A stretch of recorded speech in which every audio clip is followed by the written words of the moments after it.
देखिए, कोर्स खरीदना बड़ी बात नहीं है, किसी एग्जाम की प्रिपरेशन करना बड़ी बात नहीं है, कोई लक्ष्य बनाना बड़ी बात नहीं है, कोई भी कर सकता है। सबसे कठिन काम है अंजाम तक पहुंचना, मुकाम तक पहुंचना। कोर्स लेना कोई बड़ी बात नहीं है, पूरा कोर्स पढ़ना बड़ी बात है। और जो इन बड़ी बातों को करता है, जो इन कठिन कामों को करता है, वही सिलेक्ट होता है, ये ध्यान रखना। अभी आप में से मैक्सिमम लोग, मुझे लगता है कि सब नए ही होंगे, अभी अभी कोर्स खरीदा है, बड़ा जोश रहता है, रोज क्लास अटेंड करनी है। ये जोश किसी का 10 दिन में हवा निकल जाएगी, किसी की 15 दिन में, किसी की 1 महीने में, किसी की 2 महीने में। आपको अगर सिलेक्शन लेना है, आप अपने जॉब के, अपने करियर के प्रति बेहद सीरियस है, तो मैं आपको फर्स्ट डे फर्स्ट शो पहले दिन ही आपको सबसे काम की बात बता रहा हूं, रेगुलर रहना, चाहे कुछ हो जाए। लाइव क्लास देख सकते हो, लाइव क्लास देखो, रिकॉर्डेड देख सकते हो, रिकॉर्डेड देखो, दोनों क्लास में कोई फर्क नहीं है। आप एक कभी मत सोचना कि लाइव क्लास देखेंगे तो सिलेक्शन होगा, रिकॉर्डेड देखेंगे तो सिलेक्शन नहीं होगा, ऐसा कुछ नहीं है। मेरी नजर में तो मैं मानता हूं कि रिकॉर्डेड और बेहतर है। क्यों?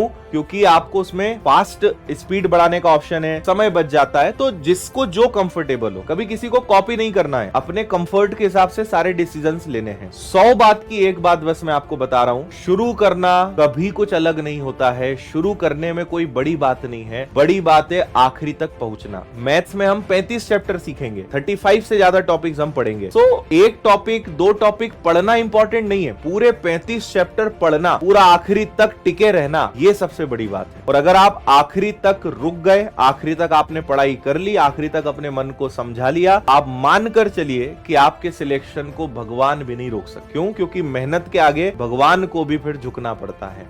तो अगर आपको अपनी मेहनत पे भरोसा है और आपको है कि हाँ सर मैं पूरा आखिरी तक पढ़ूंगा, तो आपको कोई सिलेक्शन के लिए नहीं रोक सकता, ये ध्यान रखना। मौके आपके पास इस वर्ष में बहुत हैं, वैकेंसीज भरपूर हैं, कहीं कोई लापरवाही, क्योंकि देखिए वैसे ही भारत में जॉब्स का मौसम बिगड़ा हुआ है ना। अभी मौके हैं, सीरियस नहीं लिया, ऐसा ना हो कि इन मौके के लिए हम आने वाले कई वर्ष तरस जाएं और बार बार पछताएं। बेटर है कि जो सामने है उसी को फोड़ कर रखना है, जो मौके सामने है उसी में अपने आप को अच्छा करके दिखाना है। इसलिए वैकेंसीज हैं, अवसर हैं, अपॉर्चुनिटीज हैं, मेहनत कितनी आप कर सकते हो ये आप देख लेना। हमसे जो बन पड़ेगा आपके लिए वो हम करेंगे, लेकिन जब कुछ कहें तो उस बात को मान लेना है ना, तभी सिलेक्शन होगा। खुद से ज्यादा एक्सपेरिमेंट मत करना, खुद से प्रयोग मत करना। हम लोगों ने, दूसरे शिक्षकों ने, जो ऑलरेडी आपसे अनुभवी लोग हैं, इनके प्रयोग से, इनके अनुभव से सीखना है, अपने लेवल पे ज्यादा प्रयोग नहीं करना है, ये ध्यान रखिए, है ना। तो रेगुलर रहना सबसे इंपॉर्टेंट है। आपका एक नियम होना चाहिए कि भाई मुझे रोज की क्लास रोज खत्म करनी है, चाहे कितने भी विषय हो, कितनी भी क्लासेस हो, रोज का काम रोज खत्म करना है। शादी ब्याह, प्रोग्राम्स, पार्टी वार्टी सब चलती रहेगी आजीवन, कभी खत्म नहीं होना है। एक चीज खत्म हो जाएगी और वो है मौका, और वो है उम्र, जब आप कोई परीक्षा दे पाएंगे। आज से 10 साल बाद भी लोगों की शादियां होंगी, आज से 10 साल बाद भी आप पार्टी करोगे। अब वो कैसे होगी, क्या होगी, वो समय तय करेगा। आज सफल होना सबसे इंपॉर्टेंट है, और इस बीच में अगर कोई आता है, किसी भी प्रकार का डिस्टर्बेंस आता है, तो उसको मैनेज करना आपकी जिम्मेदारी है। ऐसा नहीं किसी ने बुलाया कि भाई शादी है तो 10 दिन पहुंच गए। 1 दिन में काम हो सकता है, 1 घंटे में काम हो सकता है, वो आपको तय करना है। अपने समय की कीमत को समझना है, ये ध्यान रखना।